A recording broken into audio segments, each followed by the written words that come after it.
My stepdaughter looked me dead in the eye, laughed, and told her boyfriend I was just the landlord. In my own dining room, at my own wife's birthday party, standing 3 feet from the fireplace I paid to install myself. I didn't correct her right away. I just smiled, shook the young man's hand, and said my name. Full name, first and last. And I watched his face go the color of drywall. My name is Walter Hensley. I'm 67 years old. I've spent almost 40 years building something quiet and solid out of brick and mortar and other people's rent checks. And until that Saturday evening in October, I believed the hardest part of my life was already behind me. I was wrong. What happened at that party is one of those moments I'll carry with me the rest of my life, not because of what I said, but because of what I'd already known for 6 weeks and hadn't told a single person sitting in that room. Let me back up, because you need the whole picture before I get you there. I grew up outside Hendersonville, North Carolina, the son of a mill worker who never owned a single square foot of land in his life and made sure I understood exactly what that cost him. I graduated high school in 1976, worked construction for 6 years, saved every dollar I could, and in the spring of 1988, at 29 years old, I bought a rundown duplex on Marymount Avenue in Asheville for $11,000 I'd scraped together doing framing work on weekends. I fixed the roof myself. I laid the tile myself. I rented out both units within a month, and I never looked back. By 2005, I had 6 properties. By 2015, I had 14, spread across Buncombe County, apartment buildings, a strip plaza on Tunnel Road, 2 duplexes near UNC Asheville that I rented mostly to graduate students, a small office building downtown. I built Hensley Realty Holdings the same way I built that first duplex, one nail at a time, no shortcuts, no debt I couldn't sleep at night carrying. I want to be clear about something, because people always assume a man who owns that much property must be loud about it. I never was. I ran everything through a management company I set up myself, Blue Ridge Property Management, and for 15 years the woman who's run the day-to-day of it, a sharp, no-nonsense 51-year-old named Rosa Delgado, has been the face tenants actually see. Most people who rent from me never learn my name. That was never an accident. I liked it that way. Still do.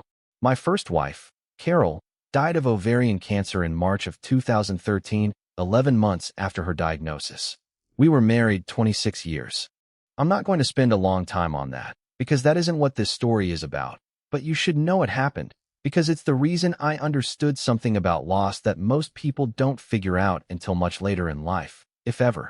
It's the reason that when I met Diane Coburn 3 years later at a Rotary fundraiser dinner in downtown Asheville, and she made me laugh for the first time in longer than I could remember, I didn't waste any more of the time I had left being cautious about it. We married in the summer of 2016. Diane had a daughter from her first marriage, Brianna, who was 18 at the time, headed off to East Carolina University that fall. I want to be honest with you about Brianna, because this story doesn't work if I paint her as a villain from the very first page. She was a good kid, mostly. Sharp, funny when she wanted to be, protective of her mother in a way I actually respected. But she never warmed to me. Not really. Not in 9 years. I told myself that was normal. 18 is old enough to remember your real father clearly. Brianna's dad had passed when she was 12, a heart attack at 41, and there is no version of a stepfather showing up 6 years later that doesn't get measured against a ghost you can never quite compete with. I understood that. I gave her room. I never once tried to be her father. I just tried to be steady. What I didn't expect, over the years, was the particular way she chose to keep me at arm's length. It wasn't hostility, exactly. It was smaller than that, and somehow it stung more for being small. At Thanksgiving, she'd introduce me to her college friends as my mom's husband. At Diane's 50th birthday, when someone asked how long I'd been married into the family, Brianna answered before I could, "Oh, forever, basically. He's like furniture at this point." Everyone laughed. I laughed too. What else do you do? And somewhere along the way, I honestly couldn't tell you the exact moment it started, she began calling me the landlord. Not as a compliment. Not because she knew or cared what Hensley Realty Holdings actually was. She called me that because I was handy.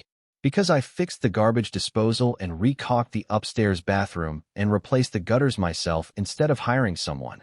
The way I always have. Because that's who I am. Not because I couldn't afford otherwise. Ask the landlord, she'd say to her mother, half joking, whenever something in the house broke. It became a running bit. I never corrected it. I never explained what I actually did for a living beyond real estate, a little property management. Diane knew everything, of course. Rosa knew everything. My accountant, my attorney, the 14 tenants who'd never met me. Plenty of people knew exactly who Walter Hensley was.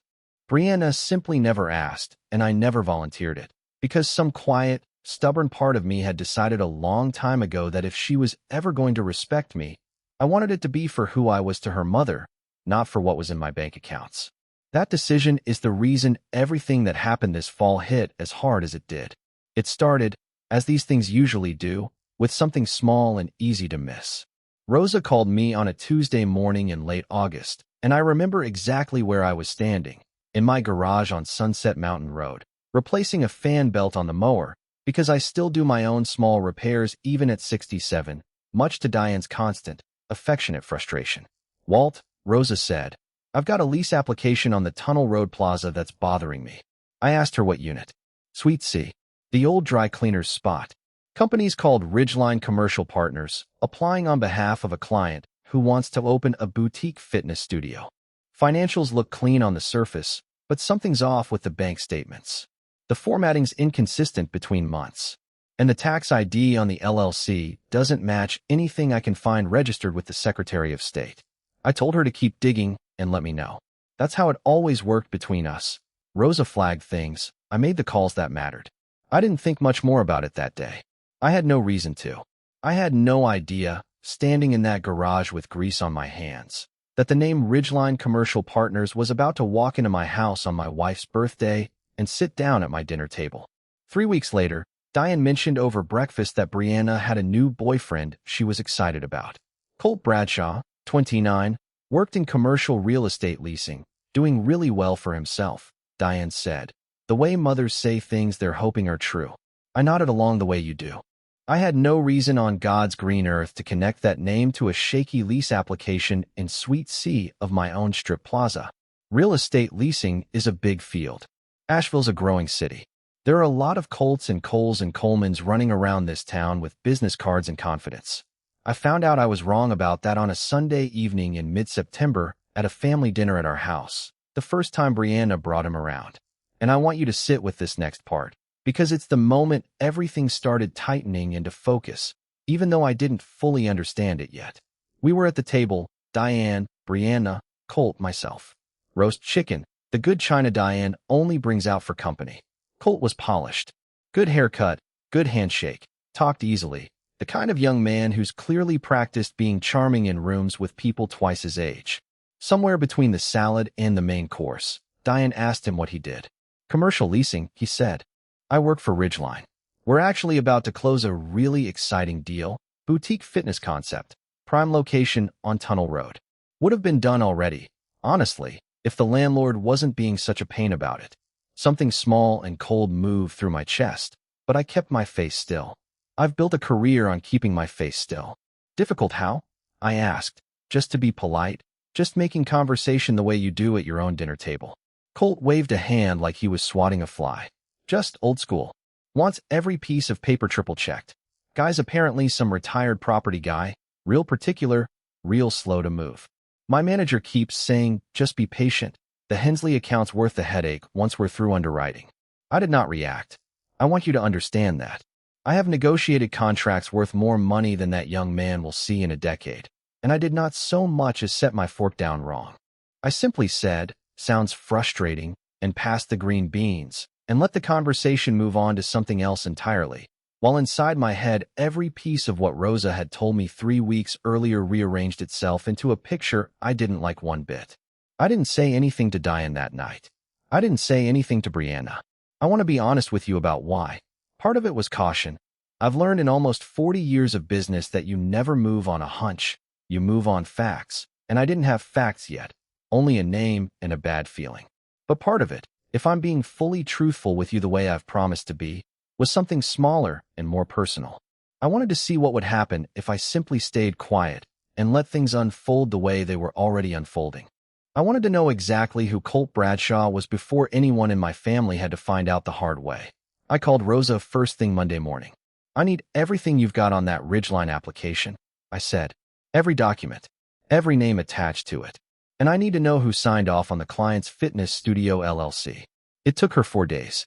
What she found didn't just confirm the bad feeling. It blew right past it. I didn't know it yet. Standing in my kitchen reading through the file Rosa emailed me on a Friday afternoon.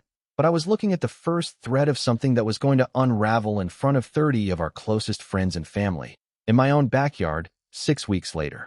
The bank statements Colt's client had submitted for the fitness studio lease were forged, not clumsily, but forged all the same.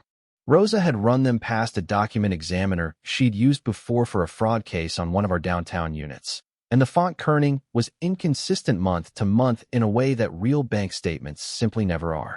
The LLC listed as the tenant, Pulse Wellness Group, had been registered in South Carolina only 6 weeks before the lease application, with a registered agent address that traced back to a UPS mailbox store in Greenville.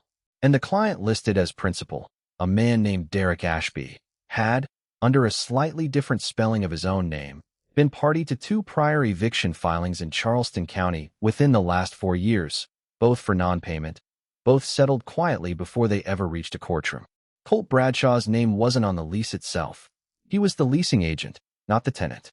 But he was the one who'd submitted the paperwork.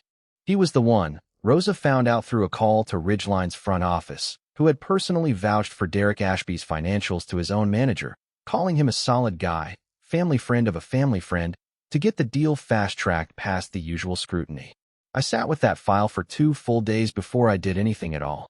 Here's what I want you to understand about me, because it matters for everything that happens next. I am not a vindictive man. I've spent my whole life fixing things quietly. A leaking roof, a broken garbage disposal, a lease that doesn't look right.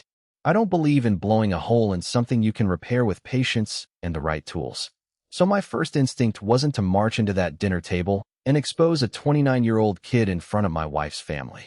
My first instinct was to simply deny the lease application through Rosa, quietly, the way we deny a dozen sketchy applications a year, and let Colt Bradshaw's career problems stay his own business. I might have done exactly that, and none of what happened at that party would have happened at all, if Rosa hadn't called me on a Wednesday evening in early October with one more piece of information. "Walt," she said, and I could hear something tight in her voice I don't hear from Rosa often.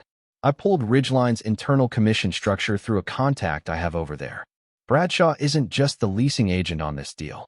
He's got a side arrangement with Ashby, a finder's fee paid outside the company books, contingent on the lease closing. $22,000. He's not just careless, Walt. He knew exactly what those bank statements were. He needed this deal to close badly enough to help forge them. I want to be clear about something, because it matters. Up to that point, this was a business matter. A landlord catching a leasing agent trying to push a fraudulent tenant into one of his properties. It happens. Rosa and I have handled worse. What made it personal, what made me finally decide I was done staying quiet, was something Diane told me 2 days later, completely unrelated, completely innocent on her part. "Brianna's bringing Colt to my birthday party," she said, folding laundry on our bed, not even looking up. "She wants him to meet everyone. I think this one might be serious, Walt. She's talking about him moving in with her." I stood in that doorway for a long moment. A man who had helped forge financial documents to defraud a business, my business, though he didn't know that yet, was about to be introduced to 30 people who loved my wife, in my own home, as someone serious enough to build a life with her daughter. And somewhere in the last 6 weeks, without ever meaning to, I had ended up holding every card in a game that young man didn't even know he was playing. I still didn't tell Diane. Not because I didn't trust her. There is no one on this earth I trust more, but because I needed one more piece to fall into place first, and because some part of me, the same part that had stayed quiet through years of being called the landlord at my own dinner table, wanted to see this through to its natural end. If you're the kind of person who believes patience is its own form of power, you'll understand exactly what I mean. If you don't yet, you will by the end of this story. I called Rosa one more time before the party. "Deny the Pulse Wellness lease," I told her. Formally, in writing, citing the fraudulent financials. "Send the denial to Ridgeline's office, not just to Ashby. I want Bradshaw's manager to see exactly why. When do you want it sent?" I looked at my calendar. Diane's 60th birthday was that Saturday. "Friday afternoon," I said, "right before close of business." Rosa was quiet for a second. She's known me 15 years. She knows when I'm being careful and when I'm setting something in motion. You're going to see him this weekend, aren't you? She said. It wasn't really a question. I am. Walt, you want me there? No, I said. This one's mine to finish. If you're just joining us, welcome to Sweet Family Revenge Stories. Grab something to drink, get comfortable, because this next part is the reason you're here. Drop a comment and let me know where you're watching from tonight. Hit that subscribe button if you haven't yet, and stay with me, because what happened in my backyard that Saturday evening is the part of this story I still think about almost every single day. Diane's 60th birthday fell on the second Saturday in October, and she wanted something simple. Family, a handful of close friends, string lights across the back patio, a caterer from a place on Charlotte Street that does the best pulled pork in Buncombe County. 32 guests, by my count, standing around our backyard on Sunset Mountain Road under a sky that had just started turning that deep orange color you only get in the Blue Ridge in October. I remember the temperature exactly, 61 degrees at sunset, cool enough that Diane had a shawl on over her dress, the pale green one I'd bought her for our anniversary the year before. I want you to understand something about that evening before I tell you what happened. I was, by every outward appearance, a completely relaxed host. I refilled drinks.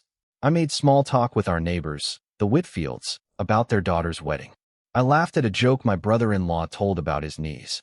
Inside, I was carrying a file folder I hadn't shown a single person, sitting on the desk in my study not 50 feet from where we all stood, containing a formal lease denial letter that had gone out from Blue Ridge Property Management the afternoon before, citing fraudulent financial documentation submitted on behalf of a tenant named Derek Ashby, CC'd directly to the managing partner of Ridgeline Commercial Partners. Colt Bradshaw arrived at 7:15 in a gray sport coat, holding a bottle of wine he'd clearly picked because the label looked expensive. He shook my hand warmly. Mr. Hensley, good to see you again. Happy birthday to your wife. I told him thank you for coming. I meant it, in the strange, layered way you mean things when you already know how an evening is going to end. For the better part of an hour, everything was ordinary. Diane opened gifts on the patio. My brother-in-law grilled too much food, the way he always does. Brianna floated around the yard with Colt's arm looped through hers, introducing him to people. My sister, our neighbors, Diane's book club friends. The proud, easy way you introduce someone you've decided matters. She got to me last. I was standing near the fire pit with my brother-in-law and one of Diane's cousins, a drink in my hand, when Brianna walked up with Colt, laughing about something that had happened earlier in the kitchen. She put a hand on Colt's arm, gestured toward me the way you'd gesture at a piece of furniture you were pointing out on a tour, and said, loud enough for the 4 or 5 people standing nearby to hear clearly. And this is Walter, my mom's husband. Don't worry about impressing him too much. He's basically just the landlord around here. Fixes things, doesn't say much. She laughed. Colt laughed with her, an easy, comfortable laugh. The kind you laugh when you have no reason to think the joke could ever land anywhere near you. I want to be honest about what that felt like, because I promised you this story wouldn't just be about business. 9 years. 9 years of being polite, patient, careful never to overstep, never once trying to be something Brianna hadn't asked me to be. And there it was again, the same small, careless dismissal I'd absorbed 100 times before, except this time it landed in front of Diane's oldest friends, in front of my own brother-in-law, on the one night I most wanted my wife to feel completely, fully celebrated. I felt that old, familiar instinct rise up in me, the one that says smile, let it go, don't make a scene at your wife's birthday. And for one full second, I almost did exactly that. Then I looked at Colt Bradshaw's face, still smiling, still holding his cheap-looking expensive bottle of wine, completely unaware that the man he'd just laughed alongside was the reason his commercial lease had been formally, permanently denied 26 hours earlier. And something in me settled, calm and clear, the way it does right before you close a deal you've been working for months. Colt, I said, extending my hand again, my voice exactly as steady as it had been an hour before. We didn't properly finish introductions earlier. Walter Hensley. Full name, in case Brianna left out the details. I watched it happen in real time, the way you watch weather change over the mountains, slow at first, then all at once. Colt's smile held for maybe half a second longer than it should have. Then something behind his eyes shifted, some internal filing system clicking pieces into place he clearly hadn't wanted connected. His hand, already extended toward mine, went slightly loose in the handshake. Hensley, he repeated, quiet, almost to himself. Walter Hensley. As in, Blue Ridge Property Management? The Tunnel Road Plaza? That's right, I said. I have negotiated a great many things in my life, and I have watched a great many faces change when the ground shifts underneath them. But I don't know that I've ever seen a transformation quite as complete as the one that happened on Colt Bradshaw's face in that backyard. The color didn't just fade. It drained, the way water drains out of a tub, fast and complete, until he was standing there in front of 30 of my wife's closest friends looking like a man who'd just watched the floor open beneath his own feet. He started and stopped. Swallowed. Tried again. You're the one who owns it all. Brianna's laughter had already died in her throat. She was looking between the two of us, her hand still resting on Colt's arm, her face doing the particular kind of confused math you do when a joke you've told 100 times suddenly, for the first time, doesn't land the way it always has. I own 14 properties in this county, I said, still calm, still exactly as steady as I'd been fixing that fan belt in the garage back in August, including Suite C in the Tunnel Road Plaza, where, as of yesterday afternoon at 4:52 p.m., Blue Ridge Property Management formally denied the lease application for Pulse Wellness Group, citing forged bank statements submitted on behalf of a tenant named Derek Ashby. A denial that was copied directly to your managing partner. I let that sit a moment, the way I let contracts sit before I sign them. I imagine you've heard about it by now. The backyard had gone quiet around us in that particular way a room goes quiet, when people sense something real is happening and don't yet understand what it is. My brother-in-law had stopped mid-sentence. Diane's cousin had a hand halfway to her wine glass, frozen there. Somewhere behind me, I heard the caterer's tongs pause against the grill. I don't know what you're talking about, Colt said, and I want to tell you, for a man who talks for a living, he was doing a remarkably poor job of it in that moment. You told my family, 3 weeks ago, at my own dinner table, that the landlord holding up your deal was being difficult, I said. You didn't know it was me. That's not a crime. But forging financial documents to push a fraudulent tenant into a commercial lease, with a finder's fee of $22,000 riding on it, arranged outside your company's books, that is a crime, Colt. And I have every document proving it, sitting in a folder in my study right now. Brianna's hand had dropped away from his arm entirely. She was staring at him now, not at me, and I could see something happening behind her eyes that I hadn't seen in 9 years of knowing her. The specific, sinking realization of a person watching someone they trusted come apart in real time in front of witnesses. Colt, she said, quiet. What is he talking about? Bree, it's complicated. It's a business thing he's blowing it out of. $22,000, I said, evenly, for pushing forged bank statements past due diligence on a lease you knew your own client couldn't legitimately qualify for. I don't think there's a version of that sentence that's complicated, son. I think it's actually very simple. I want to pause here, because I know some of you are waiting for me to have raised my voice at some point in this story. I didn't. Not once. Not that night. Not in any conversation that followed. I've learned something over 67 years that I think is worth sharing with you directly. The loudest thing in a room is very rarely the truth. The truth doesn't need volume. It just needs to be said clearly, in front of the right people, at the right time. I had waited 6 weeks to say what I said in that backyard, and I said it exactly once, at a normal conversational volume, and it was more than enough. Colt Bradshaw left my wife's 60th birthday party 11 minutes later. He didn't say goodbye to Brianna. He didn't finish his drink. He walked around the side of the house to where the cars were parked, got into a gray Audi, and drove off Sunset Mountain Road so fast I heard his tires on the gravel from the patio. Brianna stood in the middle of that backyard, in front of every person she'd grown up knowing, absolutely still, for what felt like a very long time. Then she looked at me. I didn't know it yet, standing there with a drink going warm in my hand.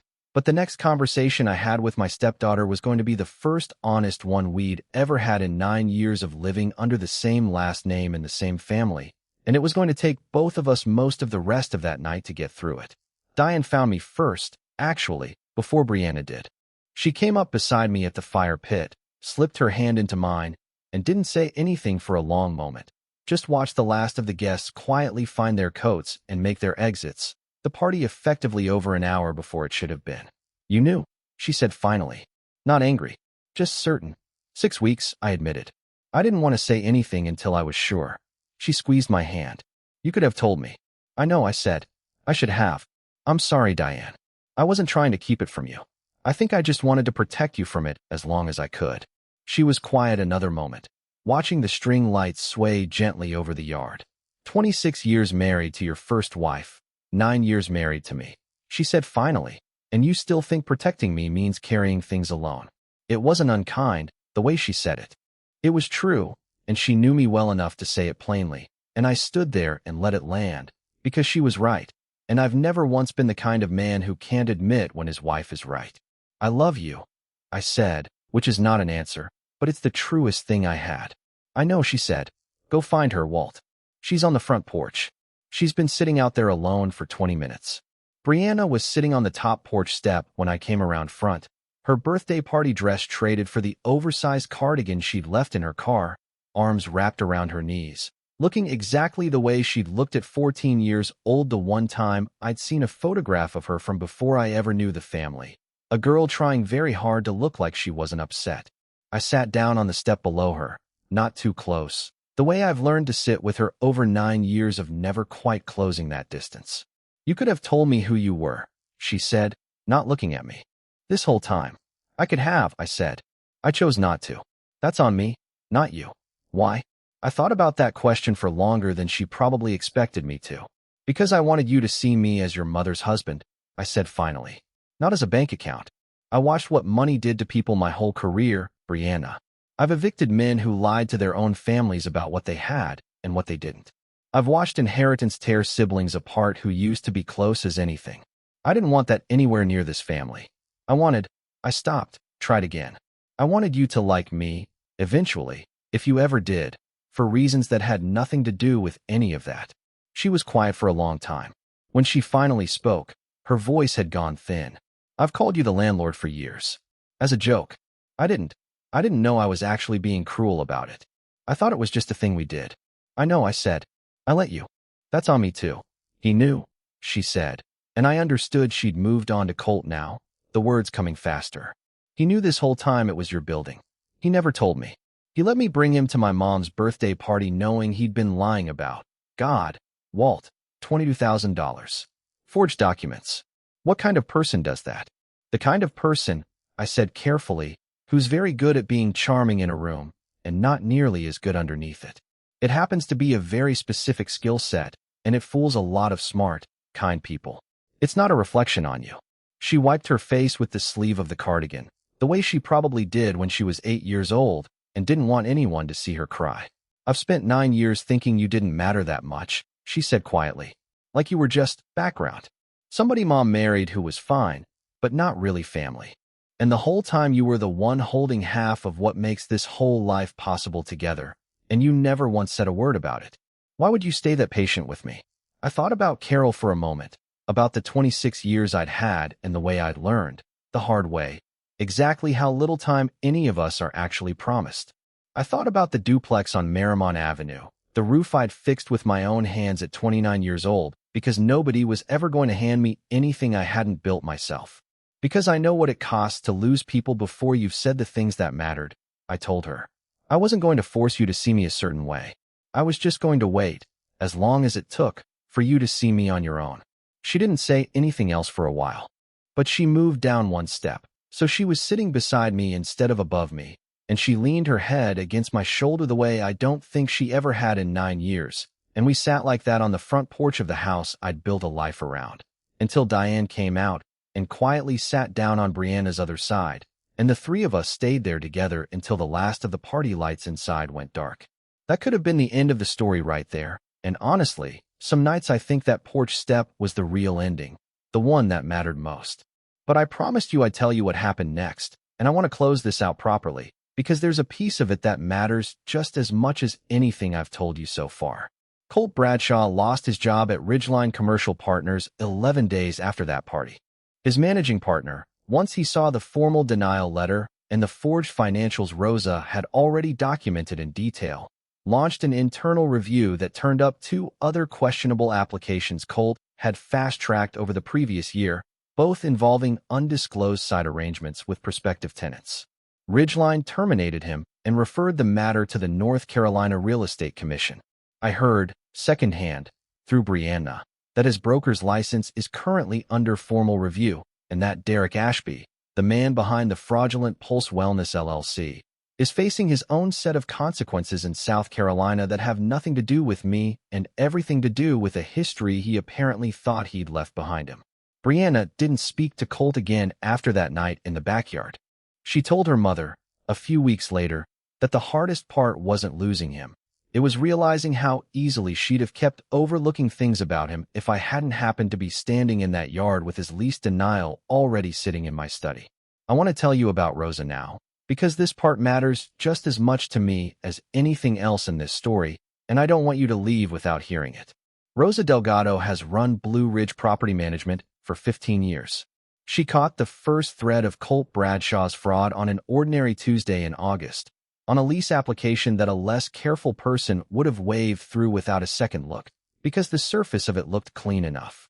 She spent weeks, on her own time some nights, tracking down document examiners and Secretary of State filings and a contact inside Ridgeline's own office, because something felt wrong to her, and she trusted that feeling enough to chase it all the way down.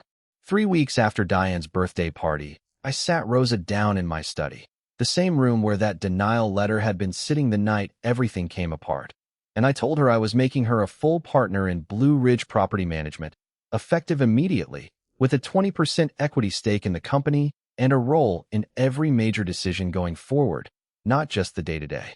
I told her it wasn't a reward for one case. It was 15 years of exactly the kind of quiet, careful diligence that had just saved this family from something none of us saw coming until it was standing in our backyard. Rosa cried, which I'd genuinely never seen her do in 15 years of knowing her. Not once. Not through fraud cases or eviction fights or the year her husband was sick. She just sat there in my study with her hand over her mouth for a moment, and then she said, "Walt, you don't owe me this." And I told her that was exactly the point. I didn't owe it to her. I wanted to give it to her anyway, because loyalty like that is rarer than any property I've ever owned, and it deserves to be recognized before it's too late to say so, not after.